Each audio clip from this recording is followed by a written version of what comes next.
बाबा जी, हाँ बेटा, हमने उम्रा तो कर ली है, लेकिन हमें कैसे पता चलेगा कि अल्लाह ने हमारा उम्र कबूल किया है? अपने टेंट से देख लो, टेंट से पता चलेगा कबूल है। अच्छा ये बताओ मुझे, आपको दिल को क्या क्या लग रहा है आपके? इंशाल्लाह कबूल है बाबा जी। तो बस फिर आपकी कोई भी इबादत हो, चाहे उम्रा हो, चाहे अल्लाह के घर जाना हो, चाहे नमाज हो, कोई भी चीज़ हो, वो आपके दिल से किस सुकून से आपको पता चल जाता है कि आपकी इबादत कबूल है कि नहीं कबूल। लेकिन बाबा जी, जो लोग कहते हैं कि अल्लाह आपका उम्र कबूल करे, तो उसकी क्या वजह है?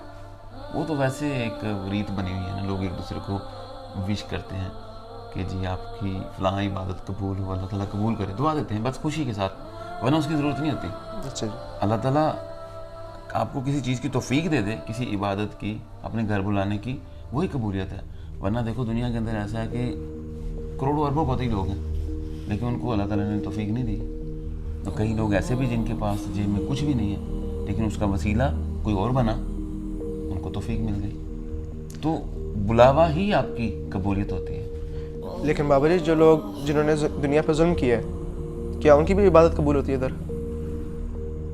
बेटा यहीं पे तो एक्सेप्शन आती है कि यहीं पे तो अल्लाह ताला इंसान को मिसाल बनाता है कि अगर लोग कुछ समझते हैं कि हम दुनिया में खून खराबा करके, चोरी चिकारी करके, किसी का हक खा के मेरे घर में आके ये दिखाएंगे दुनिया को कि जी मैं माफ़ी दे दूंगा, कहते हैं नहीं। दुनिया पे जुल्म करने वाला अल्लाह अपने हक तो माफ़ कर सकता है, जो दुनिया का हक है, हकूकुल इबाद जिसको बोलते हैं, उसको माफ़ नहीं करता।